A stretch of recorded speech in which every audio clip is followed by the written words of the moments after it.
Hello students, decoding nutritional biology with শ্রীপর্ণাতে তোমাদের সকলকে স্বাগত। আমাদের আজকের টপিক হলো শর্করার গঠন বিন্যাস বা structure of saccharides or carbohydrates, that is monosaccharides, disaccharides and polysaccharides. তো শর্করার আইসোমেরিজম বা কার্বোহাইড্রেটের আইসোমেরিজম আমরা অলরেডি পড়েছি। তো সেখানে তোমরা স্ট্রাকচারের ব্যাপারে কিছুটা ধারণা পেয়েছো, বাট এটা হচ্ছে একদম বেসিক লেভেলের চ্যাপ্টার, যেখানে কার্বোহাইড্রেটের স্পেসিফিক্যালি স্ট্রাকচার নিয়ে ডিটেলসে আমি ডিসকাস করেছি। তো এখানে তোমাদের এই চ্যাপ্টারটা হচ্ছে গিয়ে ক্লাস 11 সেমিস্টার 1 যারা, তাদের ইউনিট 2 এর ফার্স্ট চ্যাপ্টার। আর যারা তোমরা ফুড অ্যান্ড নিউট্রিশন নিয়ে অনার্স করছো বা পাস কোর্স করছো, যাদের ফুড সায়েন্স আছে বা ফুড কেমিস্ট্রি আছে, বা সেখানে যদি কার্বোহাইড্রেটের চ্যাপ্টার তো থাকবেই, তো সেটারও একটা পার্ট হচ্ছে এটা। তো স্টার্ট করা যাক।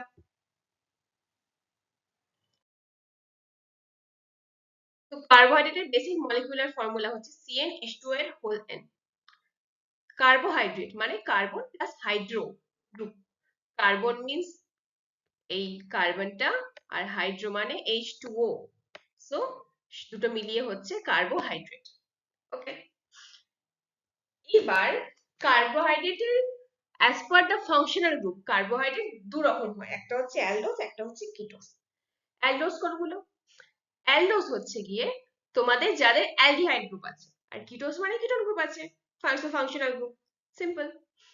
এবার এখানে গ্লাইকোলিক অ্যালডিহাইড হচ্ছে ডায়োস, মানে দুটো কার্বন আছে আর সেটা একটা অ্যালডিহাইড, তাই ডায়োস। আর ডিগ্লিসারোজ বা ডিগ্লিসারঅ্যালডিহাইড তোমরা জানো গ্লাইকোলাইসিসের একটা কম্পোনেন্ট বা intermediate compound, that is triose, কারণ তিনটে কার্বন আছে। সেম ভাবে এরিথ্রোস হলো টেট্রোস, বিকজ অফ চারটে কার্বন আছে। ওকে,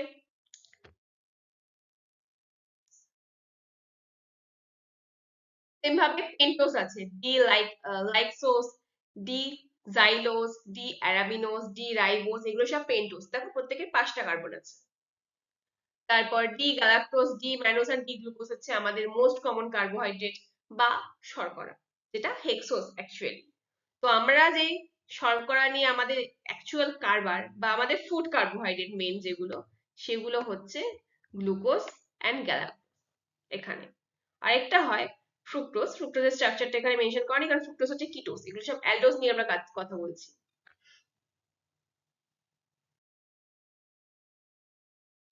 আচ্ছা, এবার আসছে তোমাদের এই যে ফ্রুক্টোজ, এটা হচ্ছে আমাদের ফুড কার্বোহাইড্রেট। এছাড়াও আছে ডাইহাইড্রক্সি অ্যাসিটোন, এটা কিন্তু তোমাদের ট্রায়োস। এটা হলো ট্রায়োস। এটা হচ্ছে 1 2 3 4 5, সো 1 2 3 4 5, হ্যাঁ এটা হচ্ছে পেন্টোস। এটাও পেন্টোস। এটা হচ্ছে 1 2 3 4 5 6 7, সাতটা।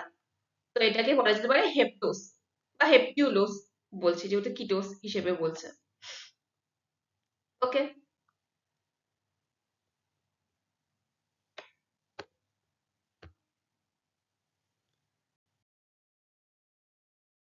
এবার হচ্ছে আমরা যে গ্লুকোজ বললাম, যেটা হচ্ছে আমাদের মোস্ট ডেজাইরেবল কার্বোহাইড্রেট। ডেজাইরেবল কারণ ওটাই হচ্ছে একমাত্র কার্বোহাইড্রেটের ফর্ম যেটা আমাদের ইন্টেস্টিনাল সেলে অ্যাবজর্ব হতে পারবে, আমরা অলরেডি পড়ে নিয়েছি। তো গ্লুকোজ হচ্ছে মোস্ট ডেজাইরেবল ফর্ম অফ কার্বোহাইড্রেট। তো সেটার দুটো অ্যানোমার হয়। এবার অ্যানোমার কি সেটা ডিটেলস জানার জন্য তোমাকে কার্বোহাইড্রেটের আইসোমেরিজম জানতে হবে। সেটা অলরেডি ভিডিও প্রোভাইড করা আছে, তোমরা অবশ্যই একবার গিয়ে দেখে আসবে সেই ভিডিওটা, কিভাবে কি হচ্ছে, কিভাবে অ্যানোমার হচ্ছে। তো গ্লুকোজ বা ডি গ্লুকোজের দুটো অ্যানোমার, একটা হচ্ছে আলফা অ্যানোমার, একটা হচ্ছে বিটা অ্যানোমার। তো স্ট্রাকচারটা যদি আমি ভালো করে দেখে থাকি, এটা হচ্ছে আমাদের chain structure, single chain structure.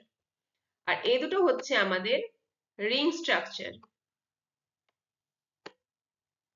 Pyranose ring structure. এবার পাইরানোস রিং এ যখন OH টা নিচে রয়েছে, 1 নাম্বার কার্বনে যখন OH টা নিচে রয়েছে, তখন আমরা তাকে বলছি আলফা। আর যখন 1 নাম্বার কার্বনে OH টা উপরে আছে, তখন আমরা তাকে বলছি beta. Got it? Okay,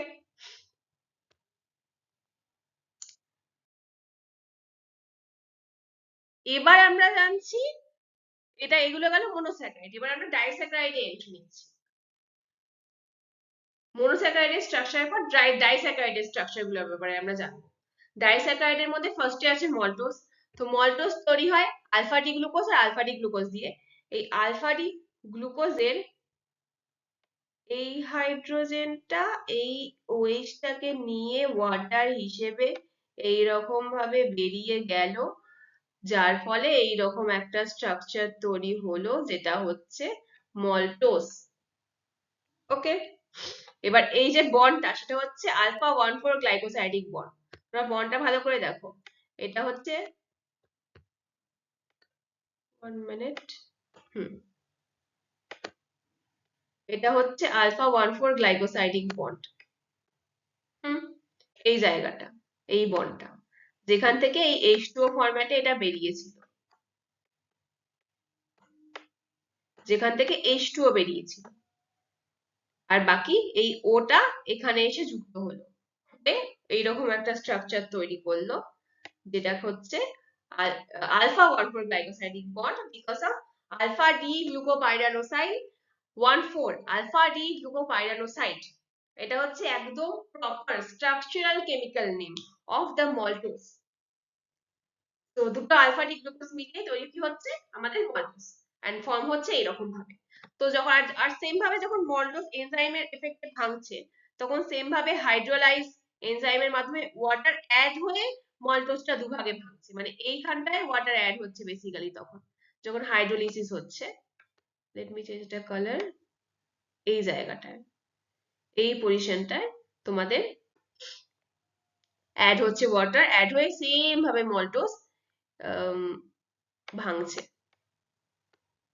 with the help of hydrolysis হচ্ছে। তো ইউজুয়ালি মল্টেজ এনজাইম হাইড্রোলাইসিসটা করে থাকে, তোমরা সবাই অলরেডি জানো সেটা। যারা জানো না তারা অবশ্যই গ্লুকোজ ডাইজেশন দেখে আসবে। গ্লুকোজ ডাইজেশন মানে কার্বোহাইড্রেট ডাইজেশন বেসিক্যালি, সেটা অবশ্যই দেখে আসবে তোমরা। ভিডিওটা আমার কাছে অলরেডি, মানে আমার চ্যানেলে অলরেডি প্রোভাইড করা আছে।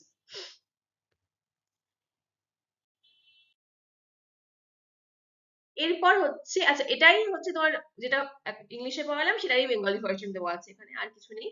তো ওখানে রিং স্ট্রাকচারটা দিয়ে এক্সপ্লেন করা হয়েছে, এখানে চেন স্ট্রাকচারটা দিয়ে এক্সপ্লেন করা হয়েছে। কেউ যদি রিং স্ট্রাকচারটা বুঝতে কারো যদি অসুবিধা হয়, সেক্ষেত্রে চেন স্ট্রাকচারটা দিয়ে এক্সপ্লেন করা হয়েছে। এটা দেখো 4 নাম্বার কার্বন, আর এটা হচ্ছে এর 1 নাম্বার কার্বন।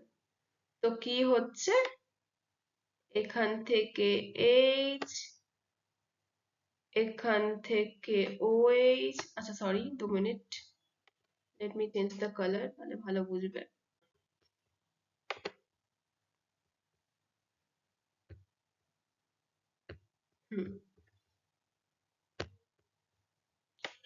এখান থেকে 1 মিনিট,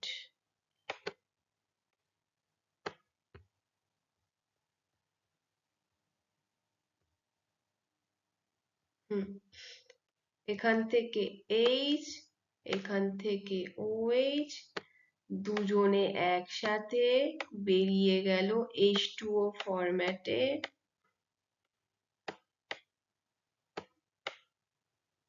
কি পড়ে রইলো, আর এখানটায় ওরা কানেক্ট হয়ে পড়ে রইল, ইন সেন্স এখানটায় ওরা এরকম ভাবে কানেক্ট হয়ে গেল, তৈরি করলো alpha 1,4 glycosidic bond, that is আমাদের মল্টোজ।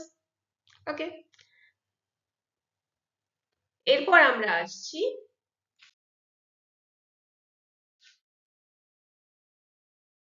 ল্যাকটোজ।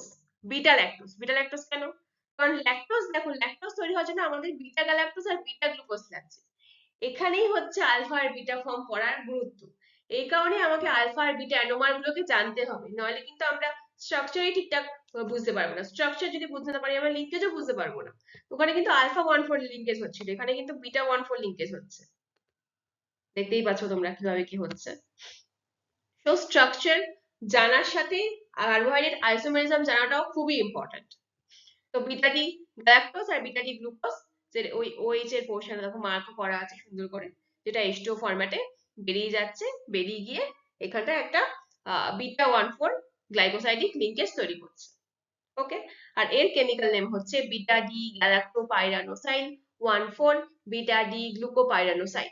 কারণ বিটা ডি 1 নাম্বার কার্বন গিয়ে অক্সিজেনের সাহায্যে এই অক্সিজেনের সাথে বন্ড তৈরি করে 4 নাম্বার কার্বন আর গ্লুকোজের সাথে বন্ড করছে, ওই জন্য 1 থেকে 4-এর দিকে অ্যারো দেওয়া। তোমরা বুঝতেই পারছো, মানে এই কেমিক্যাল নামটা যদি তোমরা মনে রাখতে পারো তাহলে স্ট্রাকচার মনে রাখার কোনো ব্যাপারই নয়, তোমাদের জন্য অনেকটা ইজি হয়ে যাবে স্ট্রাকচার মনে রাখা। বাট এটারই বেঙ্গলি ফরম্যাটটা হচ্ছে এটা, সেম ভাবে চেন ফরম্যাটে দেওয়া আছে, আর কিছুই না। এটা হলো তোমাদের 1 নাম্বার কার্বন, এটা হলো তোমাদের 4 নাম্বার কার্বন, দুজনেই বিটা ফরম্যাট আছে। এটা গ্যালাক্টোজটা এদিকে আছে, গ্লুকোজটা এদিকে আছে, দুটোই কিন্তু বিটা ফরম্যাট, ঠিক আছে। বেঙ্গলি ভার্সনে বইতে অ্যাকচুয়ালি এরকম ভাবেই ছিল, তো আমি এই জিনিসটাই এখানে ইনপুট করেছি। তোমরা, আমি সাজেস্ট করব তোমরা যারা নিউট্রিশন নিয়ে ইন ফিউচার পড়বে বা ভালোভাবে পড়তে চাও তারা ইংলিশ ভার্সনটাই পড়ো, অনেক বেটার হবে। আর ল্যাকটোজ গ্যালাক্টোজ গ্লুকোজ এগুলো তো বেসিক্যালি ইংলিশ না, তুমি যদি ইংলিশেও লেখো তো টিচারগণ বেশি খুশি হবে আমার মতে।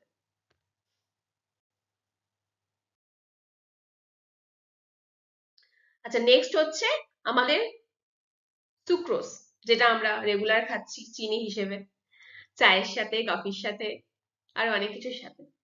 আচ্ছা, যাই হোক, শরবতের সাথেও খাচ্ছি। তো এখানে বন্ডটা থাকে α1 2 গ্লাইকোসাইডিক বন্ড। কিরকম? আলফা ডি গ্লুকোজ আর বিটা ডি ফ্রুক্টোজ, মানে ফ্রুক্টোজের বিটা ফর্ম এখানে ইউজ হচ্ছে আর গ্লুকোজের আবার আলফা ফর্ম এখানে ইউজ হচ্ছে। মানে মোস্ট কমন একটা ফুড কম্পোনেন্ট বা ডাইস্যাকারাইড যেটা আমরা রেগুলার খাচ্ছি, কিন্তু সেটা স্ট্রাকচারটাই এরকম কমপ্লিকেটেড। একটা আলফা গ্লুকোজ, একটা বিটা ফ্রুক্টোজ, দুটো দুরকম জিনিস ইউজ হচ্ছে।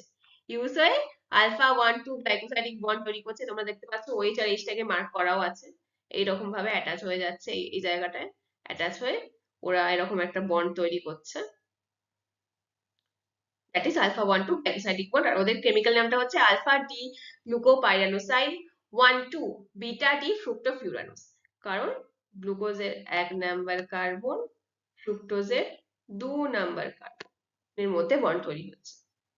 Got it?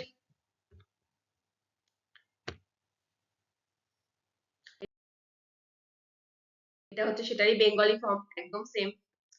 গ্লুকোজের কোথায় গেল,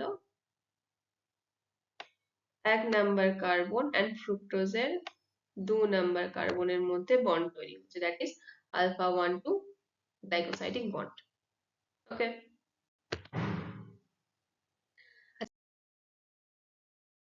এবার হচ্ছে কিছু কমন ডাইস্যাকারাইড যেগুলো স্ট্রাকচার আমি দিয়ে দিয়েছি with their chemical formation.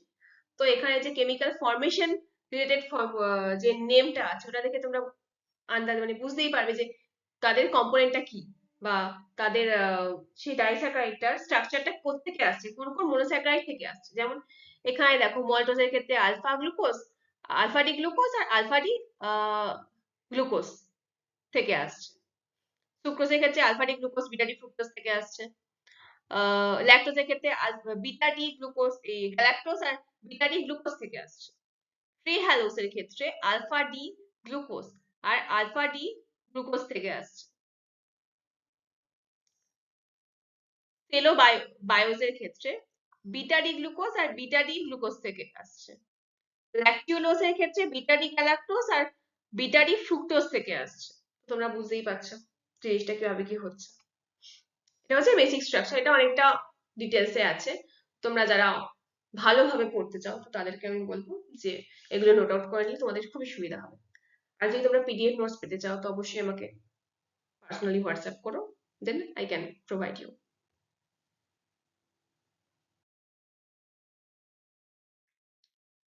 And thereafter হচ্ছে structure of amylose. Structure of amylose কি হচ্ছে গিয়ে, এতক্ষণ আমরা মোনোস্যাকারাইড আর ডাইস্যাকারাইড বললাম, এবার আমরা পলিস্যাকারাইডে যাচ্ছি। পলিস্যাকারাইড মানে সবার ফার্স্টে কি আসে, স্টার্চ। এখানে স্টার্চের স্ট্রাকচারটাই আছে, আর অন্য গ্লাইকোজেনের স্ট্রাকচার আমি দিইনি, কারণ আমি একদম বেসিক লেভেলটাই মেনশন মানে হাইলাইট করতে চাইছি, দ্যাটস ওয়াই আমি দিইনি। তো স্টার্চের স্ট্রাকচার জানার আগে আমাকে ফার্স্টে অ্যামাইলোজের স্ট্রাকচার জানতে হবে। অ্যামাইলোজের স্ট্রাকচার কি? দেখো এখানে প্রত্যেকটা গ্লুকোজ অণু কিন্তু সবাই, আর তাদের মধ্যে কি আছে, 1 মিনিট,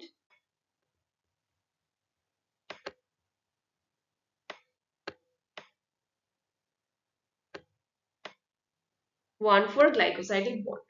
1,4 গ্লাইকোসাইডিক বন্ডের মাধ্যমে প্রত্যেকটা গ্লুকোজ মলিকুল পাশাপাশি যুক্ত হয়ে যে স্ট্রাকচারটা তৈরি করছে সেটাকে বলছি আমরা অ্যামাইলোজ। ওকে, এই অ্যামাইলোজ, দুটো অ্যামাইলোজ পাশাপাশি যুক্ত হচ্ছে কি, আলফা 1,4 গ্লুকোসাইডিক লিঙ্কেজের মাধ্যমে। কি তৈরি করছে? অ্যামাইলোপেকটিন। এটাই হচ্ছে unit structure, unit of starch, আর কিছুই না। এটা দিয়ে স্টার্চ তৈরি হচ্ছে। দেখতেই পাচ্ছ পাশাপাশি যে গ্লুকোজ অণুগুলো যুক্ত হয়ে আছে তাদের মধ্যে আলফা 1,4 গ্লুকোসাইডিক লিঙ্কেজ আছে, গ্লুকোসাইডিক লিঙ্কেজই বলো, কিন্তু গ্লুকোজ অণু যুক্ত হয়েছে। আর যেটা ওপর নিচে দুটো আলফা অ্যামাইলোজ, উপর নিচে দুটো অ্যামাইলোজ আছে যাদের মধ্যে আলফা 1,6 গ্লুকোসাইডিক লিঙ্কেজ আছে, দিয়ে তৈরি হচ্ছে অ্যামাইলোপেকটিন।